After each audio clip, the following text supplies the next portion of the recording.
Hi everyone. Now that you have gone through the introduction of cover letters, I'm sure you would be excited to make one. But before making the cover letter, let us know the most common mistakes that people make while writing and sending cover letters so that you can make your own cover letter error-free. The first mistake that is made by most students is of having an unprofessional email ID.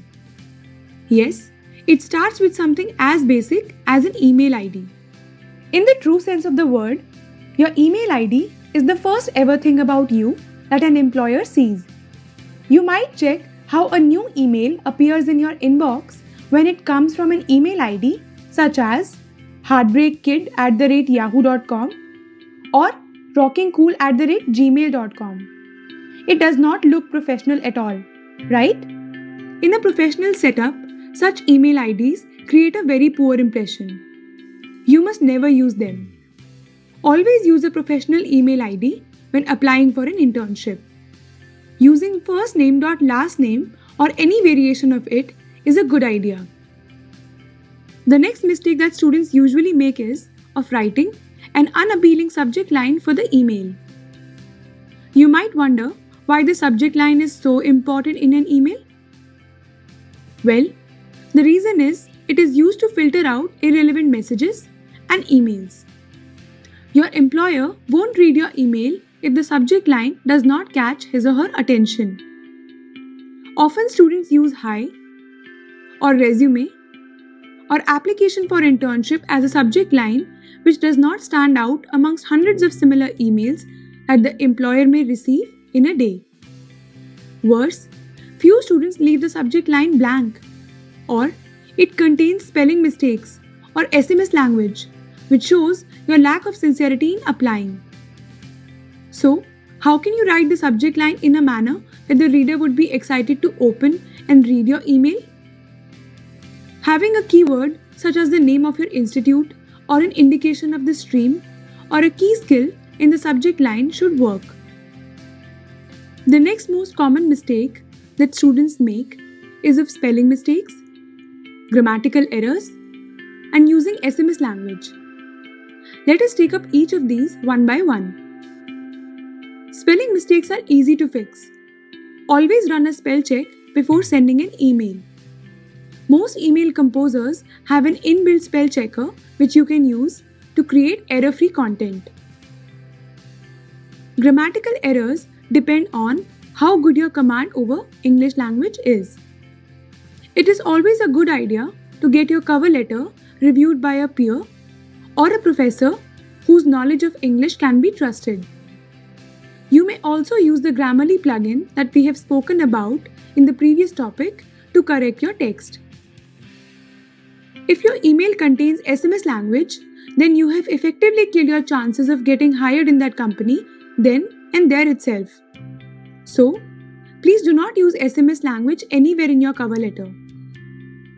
Students also often tend to write everything in uppercase or everything in lowercase. Not following proper capitalization creates a poor impression. So, please make sure you avoid all these three. The next most common mistake would be leaving the email blank or using too generic or short email content. It looks like a copy-paste job. Yes, it is common for students to send an email with just the resume as an attachment with no content in the email. Not even a courtesy to say hi or give a small intro about themselves. How does one expect an employer to pay attention to such emails? If not blank, students write a very short or generic email, which again does not work. Remember, you are looking for an internship and it is your responsibility to make an effort to write a relevant and descriptive email. So, please do not shy away from that. Also, some students copy and paste the email content from the internet.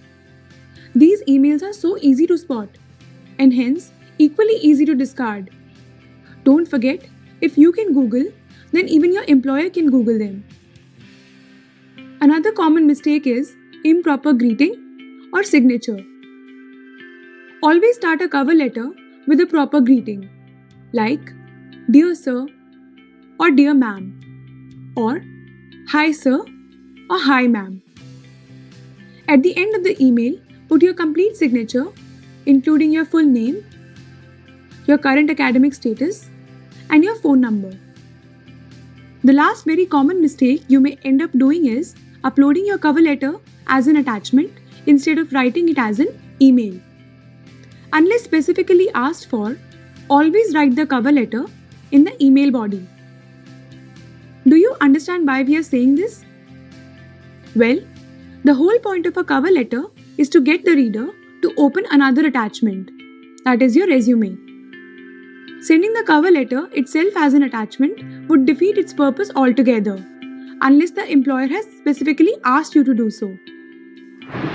So, these are the common mistakes made by students while writing and sending their cover letters along with their resume. I'm sure now you won't make these mistakes and will have a great cover letter in your hand. Now, let us find out an interesting fact about the mistakes that people make while writing a cover letter. Did you know you should never write the words to whom it may concern in the cover letter? It may end up not concerning anyone. Always make the effort to find out the name of the hiring manager. In case you don't know the name, you can call up the company and ask for it. Or find the hiring manager on LinkedIn or simply write Dear Hiring Manager. With this, we come to the end of this video. In the next video, we will learn how to write a cover letter in detail. See you in the next one.